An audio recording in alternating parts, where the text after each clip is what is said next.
So, Carolyn, would you mind kicking us off and telling us a little bit about the DC Water Authority?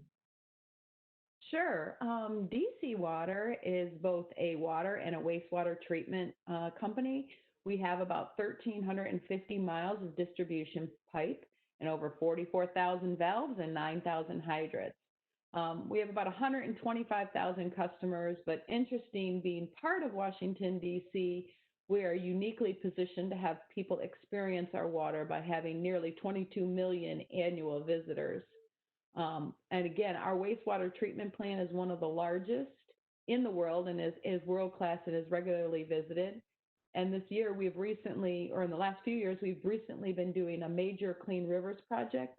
It's about a $2.5 billion investment to help clean up the waters around DC. That's a little bit about myself and DC Water. Let's take a look at DC and what DC Water Authority is doing. Certainly, you have unique challenges serving a very urban region with a great deal of economic diversity.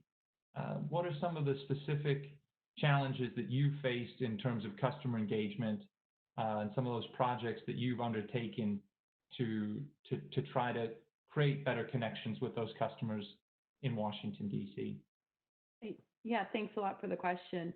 To start out, again, much like our peers, we did stop disconnects in early March, but DC Water recognized, and our theme is water is life, so we recognize how important it is for all people, especially with hand washing during this pandemic. So we did take it a step further, and we actually did an outreach in mid-March to every customer that had ever been disconnected by us and had service off, and offered to restore without payment.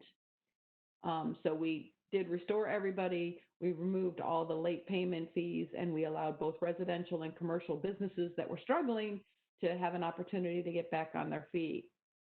In return from that, we'd also been partnering both with the mayor and the district, and for the first time ever, in May of this year, we were able to establish a emergency relief program for our residential customers for a $2 million program that would allow residents to get about $2,000 apiece, so that we knew, again, from a long run, we could help ensure that customers wouldn't be in a difficult situation, including understanding what was happening as it related to people being furloughed or on reduced hours that may have had last year's pay be fine and be okay, but put them in a tough predicament for this year. So we addressed a lot around the assistance and the need to work together. But then again, as people talked about our desire to rapidly move to being able to provide assistance. So we went from a fully office scenario where everyone came in the office, that was the only way to do work, to within 2 weeks having a fully remote workforce, as well as creating an additional report a problem email portal for customers to be able to make contact with us. So we really tried to make that engagement easy and fluid. On top of that, we regularly during this same time of year would have conducted on-site town halls, going to different locations throughout the district, talking about what's going on. And with that, so far since the pandemic, we were able to host 9 virtual town halls where we hosted live question and answer sessions with the CEO, the CFO, and myself from customer service, being able to field questions directly from customers and talk to them about what's going on. So being able to hear things firsthand and be open and transparent with what's going on and what we could and couldn't do, in the interest of protecting our own staff from any safety risks as well. I think we really saw that we could do things dramatically different and customers would receive it very positively. To replace some of those town halls, did you do virtual town halls, the Zoom and Facebook or anything like that? Yes, we did 9 virtual town halls. It was all through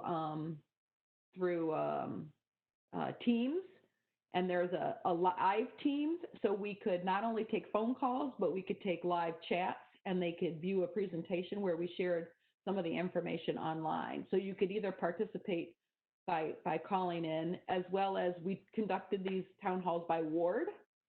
And within each ward, we have our phone list. So we actually called them, and all they had to do if they wanted to listen to us and talk to us, they could just push the response of, yes, I want to listen, and automatically be opted into the call. That's great. As DC Water looks over the next 2 to 5 years, what are some of the projects and the ideas that you want to put forward to help improve customer experience? That's a wonderful question, and it's interesting because I can tell you one of the things that we're definitely doing is we are in the process of implementing Qualtrics, which is an improved customer feedback system where we could take a lot of our qualitative data and quantitative data and put it together into a positive message. So that is really one of our biggest initiatives that we have going on. And what we've said is, to some degree, we want that to really tell us the tale of what we have to conquer next. Now, in the more immediate future, we are focusing on some things about consecutive estimates. We also said we know we want to continue to advance self-service options. So I know the enabling more self-service will really be a critical feature for customers, especially since, again, we think this pandemic and people have really gotten accustomed to being able to get some of that information much more easily.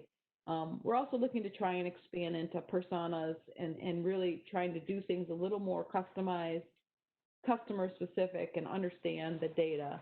At DC Water, we have a fairly good high usage notification system and a great alerting system that we've had positive results about.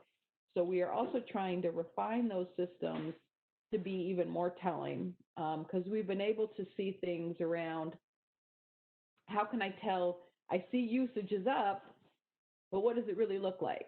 And you can clearly look at some of these patterns and say, well, this usage says this customer has a leak. And I know it's a leak because of how I see this pattern. Or this customer has a fixture problem. I can tell this must be a leaky toilet and then I can say, this is probably a leaky toilet in your basement. So we've been able to analyze and understand those patterns more. So we are trying to continue to enrich that data and then eventually enhance our notification system. The other part is we have not much built out on our web portfolio. We really do have that, kind of do your basics, CRMA, AMI, pay your bill, but really continuing to build out features. And I say build out features because we're going to look for customer feedback on what is it that they want that will help enable them. But both that, and then we're also looking at chat, whether we want to get into that chat environment. And again, I think COVID's let this time where I think some people would want to enable that feature a little bit more.